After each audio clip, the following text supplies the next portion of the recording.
Okay, here we go. This is the final chapter of Harry Potter and the Chamber of Secrets. I hope you kids enjoyed the second year in the story of Harry Potter and his adventures at Hogwarts. The final chapter is chapter 18. It is titled Dobby's Reward. For a moment, there was silence as Harry, Ron, Ginny, and Lockhart stood in the doorway, covered in muck and slime, and, in Harry's case, blood. Then there was a scream. "Ginny!" It was Mrs. Weasley, who had been sitting crying in front of the fire. She leapt to her feet, closely followed by Mr. Weasley, and both of them flung themselves on their daughter. Harry, however, was looking past them. Professor Dumbledore was standing by the mantelpiece, beaming, next to Professor McGonagall, who was taking great, steadying gasps, clutching her chest. Fawkes went whooshing past Harry's ear and settled on Dumbledore's shoulder, just as Harry found himself and Ron being swept into Mrs. Weasley's tight embrace. "You saved her! You saved her! How did you do it?" "I think we'd all like to know that," said Professor McGonagall weakly. Mrs. Weasley let go of Harry, who hesitated for a moment, then walked over to the desk and laid upon it the sorting hat, the ruby-encrusted sword, and what remained of Riddles' diary. Then he started telling them everything. For nearly a quarter of an hour he spoke into the rapt silence. He told them about hearing the disembodied voice, how Hermione had finally realized that he was wearing a basilisk in the pipes, hearing a basilisk in the pipes, how he and Ron had followed the spiders into the forest, that Aragog had told them where the last victim of the basilisk had died, how he had guessed that Moaning Myrtle had been the victim, and that the entrance to the Chamber of Secrets might be in her bathroom. "Very well," Professor McGonagall prompted him as he paused. "So you found out where the entrance was, breaking 100 school rules into pieces along the way. I might add, but how on earth did you all get out of there alive, Potter?" So Harry, his voice now growing hoarse from all this talking, told them about Fawkes' timely arrival and about the sorting hat giving him the sword, but then he faltered. He had so far avoided mentioning Riddle's diary or Ginny. She was standing with her head against Mrs. Weasley's shoulder, and tears were still coursing silently down her cheeks. What if they expelled her? Harry thought in panic. Riddle's diary didn't work anymore. How could they prove it had been he who'd made her do it all? Instinctively, Harry looked at Dumbledore, who smiled faintly, the firelight glancing off his half-moon spectacles. "What interests me most," said Dumbledore gently, "is how Lord Voldemort managed to enchant Ginny, when my sources tell me he is currently in hiding in the forests of Albania." Relief, warm, sweeping, glorious relief, swept over Harry. "Well, what's that?" said Mr. Weasley in a stunned voice. "You know who? Enchant Ginny? But Ginny hasn't been, has she?"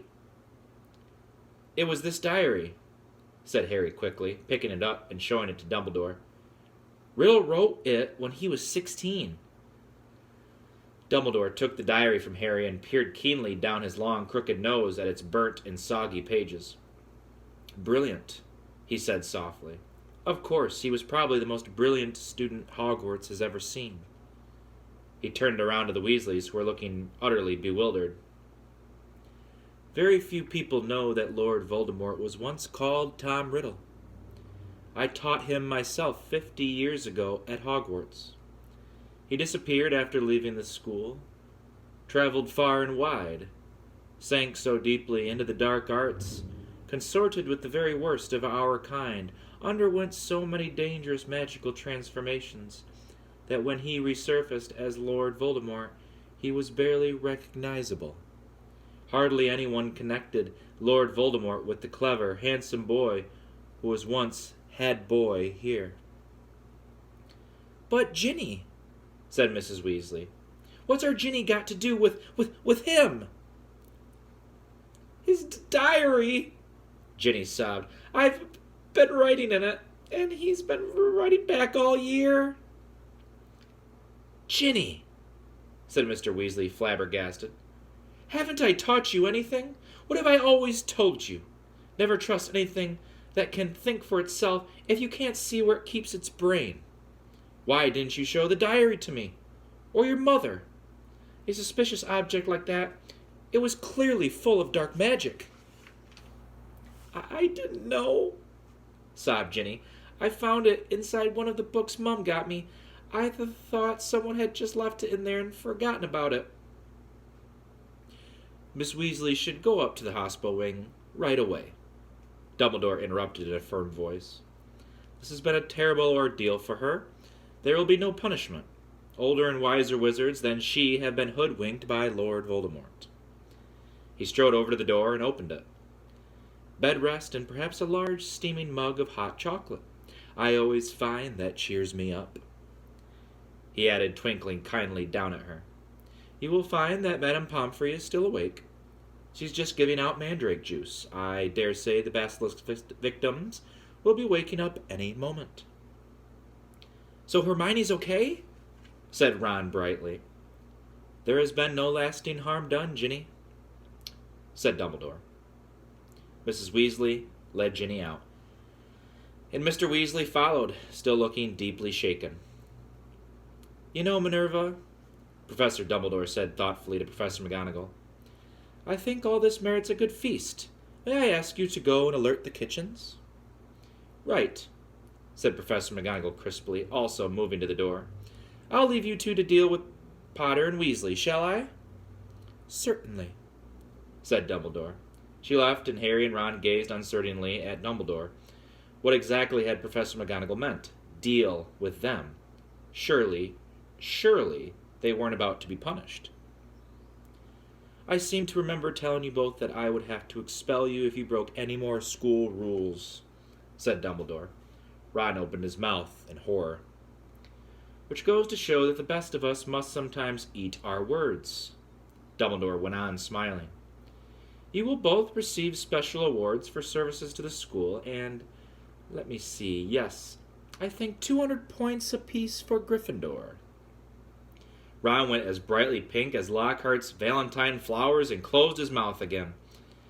But one of us seems to be keeping mightily quiet about his part in this dangerous adventure, Dumbledore added.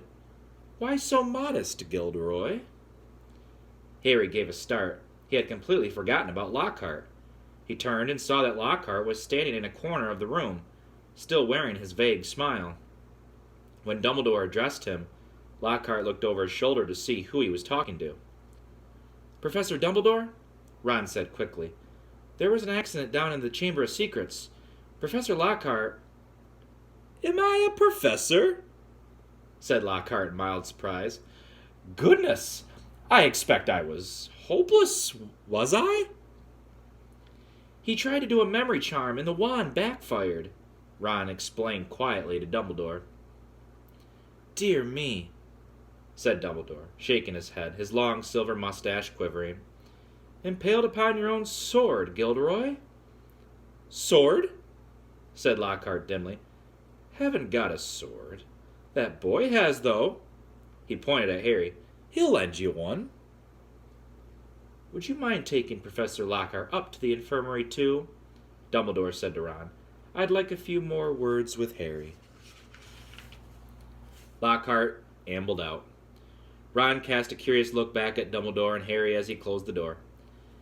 Dumbledore crossed to one of the chairs by the fire. Sit down, Harry, he said, and Harry sat, feeling unaccountably nervous. First of all, Harry, I want to thank you, said Dumbledore, eyes twinkling again. You must have shown me real loyalty down in the chamber. Nothing but that could have called Fawkes to you. He stroked the phoenix which had fluttered down onto his knee. Harry grinned awkwardly as Dumbledore watched him. And so you met Tom Riddle, said Dumbledore thoughtfully. I imagine he was most interested in you. Suddenly something that was nagging at Harry came tumbling out of his mouth. Professor Dumbledore? Riddle said I'm like him. Strange likenesses, he said. Did he now? said Dumbledore, looking thoughtfully at Harry from under his thick silver eyebrows. "And what do you think, Harry?" "I don't think I'm like him," said Harry, more loudly than he'd intended. "I mean, I'm in Gryffindor. But he fell silent, a lurking doubt resurfacing in his mind. "Professor," he started again after a moment, "the Sorting Hat told me I'd have done well in Slytherin. Everyone thought I was Slytherin's heir for a while, because I can speak Parseltongue." "You can speak Parseltongue, Harry," said Dumbledore calmly, "because Lord Voldemort, who is the last of the remaining descendant of Salazar Slytherin, can speak Parseltongue. Unless I'm much mistaken, he transferred some of his own powers to you the night he gave you that scar. Not something he intended to do, I'm sure." "Voldemort put a bit of himself in me?" Harry said, thunderstruck. "It certainly seems so." "So I should be in Slytherin?" Harry said, looking desperately into Dumbledore's face. "The Sorting Hat could see Slytherin's power in me, and it—" "Put you in Gryffindor," said Dumbledore calmly. "Listen to me, Harry. You happen to have many qualities Salazar Slytherin prized in his hand-picked students. His own very rare gift, Parseltongue. Resourcefulness, determination, a certain disregard for rules," he added, his mustache quivering again. "Yet the Sorting Hat placed you in Gryffindor. You know why that was. Think." "It only put me in Gryffindor," said Harry in a defeated voice, "because I asked not to go in Slytherin." "Exactly," said Dumbledore, beaming once more, "which makes you very different from Tom Riddle. It is our choices, Harry, that show what we truly are, far more than our abilities." Harry sat motionless in his chair, stunned. "If you want proof, Harry, that you belong in Gryffindor, I suggest you look more closely at this." Dumbledore reached across to Professor McGonagall's desk, picked up the blood-stained silver sword, and handed it to Harry. Dully, Harry turned it over, the rubies blazing in the firelight, and then he saw the name engraved just below the hilt. Godric Gryffindor. "Only a true Gryffindor could have pulled that out of the hat, Harry," said Dumbledore simply. For a minute, neither of them spoke. Then Dumbledore pulled open one of the drawers in Professor McGonagall's desk and took out a quill and a bottle of ink. "What you need, Harry, is some food and sleep. I suggest you go down to the feast while I write to Azkaban. We need our gamekeeper back, and I must draft an advertisement for the Daily Prophet, too," he added thoughtfully. "We'll be needing a new defense against the dark arts teacher. Dear me, we do seem to run through them, don't we?" Harry got up and crossed to the door. He had just reached for the handle, however, when the door burst open so violently that it bounced back off the wall. Lucius Malfoy stood there, fury in his face, and cowering behind his legs, heavily wrapped in bandages, was Dobby. "Good evening, Lucius," said Dumbledore pleasantly. Mr. Malfoy almost knocked Harry over as he swept into the room. Dobby went scurrying in after him, crouching at the hem of his cloak, a look of abject terror on his face. The elf was carrying a stained rag with which he was attempting to finish cleaning Mr. Malfoy's shoes. Apparently Mr. Malfoy had set out in a great hurry, for not only were his shoes half polished, but his usually sleek hair was disheveled. Ignoring the elf bobbing apologetically around his ankles, he fixed his cold eyes upon Dumbledore. "So," he said, "you've come back. The governor suspended you, but you still saw fit to return to Hogwarts?" "Well, you see, Lucius," said Dumbledore, smiling serenely, "the other 11 governors contacted me today. It was something like being caught in a hailstorm of owls, to tell the truth. They'd heard that Arthur Weasley's daughter had been killed and wanted me back here at once. They seemed to think I was the best man for the job after all. Very strange tales they told me, too.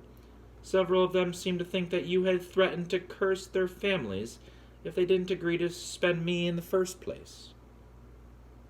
Mr. Malfoy went even paler than usual, but his eyes were still slits of fury. "So have you stopped the attacks yet?" he sneered. "Have you caught the culprit?" "We have," said Dumbledore with a smile. "Well," said Mr. Malfoy sharply, "who is it?" "The same person as last time, Lucius," said Dumbledore.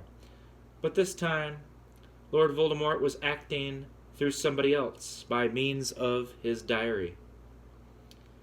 He held up the small black book with the large hole through the center, watching Mr. Malfoy closely. Harry, however, was watching Dobby. The elf was doing something very odd. His great eyes fixed meaningfully on Harry. He kept pointing at the diary, then at Mr. Malfoy, and then hitting himself hard on the head with his fist. "I see," said Mr. Malfoy slowly to Dumbledore. "A clever plan," said Dumbledore in a level voice, still staring Mr. Malfoy straight in the eye. "Because of Harry here." Mr. Malfoy shot Harry a swift, sharp look. "And his friend Ron hadn't discovered this book, why, Ginny Weasley might have taken all the blame. No one would ever been able to prove she hadn't acted of her own free will."